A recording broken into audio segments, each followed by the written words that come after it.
একটা গরম লোহার বল কি অ্যালোভেরা ভেদ করে নিচে যেতে পারবে? দেখা যাক। ও, এটা ঠান্ডা হয়ে যাচ্ছে। না, এটা পারবে না।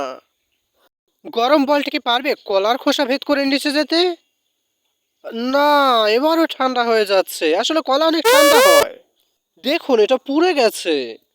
দেখা যাক গরম বলটি তরমুজের খোসা ভেদ করতে পারে কিনা।